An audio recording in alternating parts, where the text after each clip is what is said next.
السلام علیکم ورحمۃ اللہ وبرکاتہ.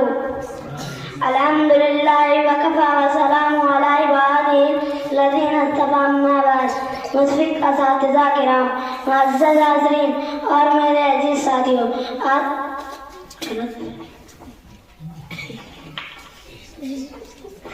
مشفق اساتذہ کرام، معزز حاضرین اور میرے عزیز ساتھیوں، آج کا تاریخ سال تھے جس کو جشن جمہوریت کے نام سے جشن جمہوریت کے طور پر ہر سال پورے ملک میں خوشیاں منائی جاتی ہیں. یہاں ہندوستانیوں کے لیے قومی تہوار کا دن ہے. آج سے تقریباً 75 سال پہلے 15 اگست 1947 کو ہمارا ملک انگریزوں کے چنگل سے آزاد ہوا تھا.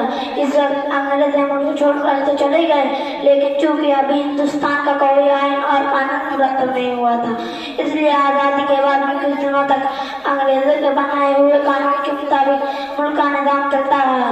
جلد ہی اس وقت کے ہمارے والدین قوم اور رہنما تھے. ان لوگوں نے آپسی صلاح مشورہ سے ڈاکٹر بھیم راؤ امبیڈکر کی قیادت میں ایک قانون ساز کمیٹی بنائی.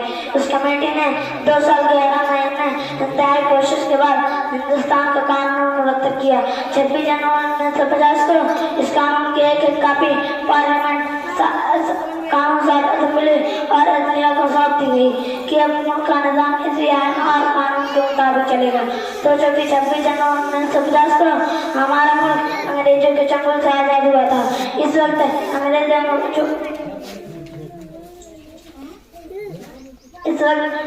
ملک چھوڑ کر تو چلے گئے، لیکن چونکہ ابھی ہندوستان کا کوئی آئین اور قانون مرتب نہیں ہوا تھا، اس لیے آزادی کے بعد بھی کچھ دنوں تک انگریزوں کے بنائے ہوئے قانون کے مطابق ملک کا نظام چلتا رہا. جلد ہی اس وقت کے ہمارے والدین قوم اور رہنما تھے. ان لوگوں نے آپسی صلاح مشورہ سے ڈاکٹر بھیم راؤ امبیڈکر کی قیادت میں ایک قانون ساز کمیٹی بنائی. اس کمیٹی نے 2 سال 11 مہینے انتہائی کوشش کے بعد ہندوستان کا قانون مرتب کیا. 26 جنوری 1950 کو اس قانون کی ایک کاپی پارلیمنٹ ساز اسمبلی اور عدلیہ کو سونپ دی گئی کہ اب ملک کا نظام اسی آئین اور قانون کے مطابق چلے گا. تو چونکہ 26 جنوری 1950 کو ہمارا ملک انگریزوں کے چنگل سے آزاد ہوا. ہمارا ملک انگریزوں کے مختلف مذہب اور مختلف قوموں کا گہوارہ ہے. یہاں کے ہر مذہب کے لوگ بستے ہیں، یہاں ہر مذہب کے ماننے والے موجود ہیں. اس لیے دستور میں تمام مذہب اور تمام قوموں کی رعایت رکھی گئی ہے.